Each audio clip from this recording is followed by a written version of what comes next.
With the arrival of Commodore Perry and his black ships in Tokyo Bay on July 8, 1853, feudal Japan was thrown into turmoil. After remaining closed to the outside world for over 200 years, the ships brought the message to the leaders of the country that they had fallen dangerously behind the rest of the world. What occurred thereafter was a heated debate and even battles between conservatives wanting to remain closed and those who wanted to modernize Japan. The modernizers eventually won out, but the progress came in fits and starts. The task ahead of the new Meiji government and the emperor was immense.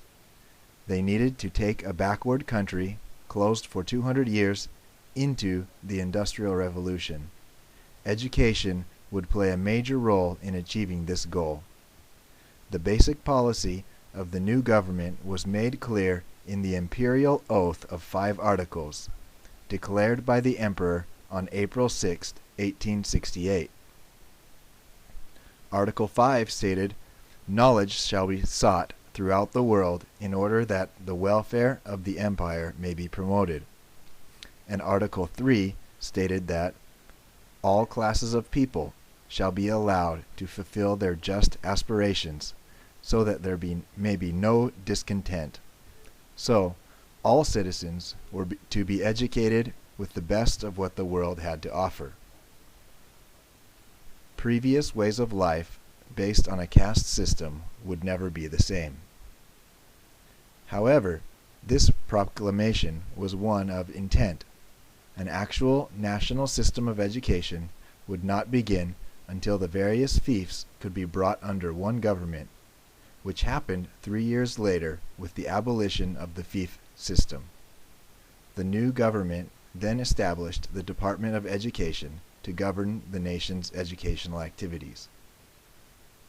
The next big policy step would come the next year, in 1872, with the Education System Order. The Education System Order envisioned for the first time the establishment of a modern educational system. The preamble stressed the necessity for individual self-improvement and the fruits that could be expected from regular school attendance, but did not explicitly make the education of all children an obligation. It was, however, the first statement which recommended the establishment of public schooling. The idea that all classes benefit from education was also a break from previous ways of thinking, in which only the upper classes were educated. The order also made a break from the educational practices of Edo Japan, which were based on Confucianism, and it outlined educational goals and values such as individualism and an emphasis on research.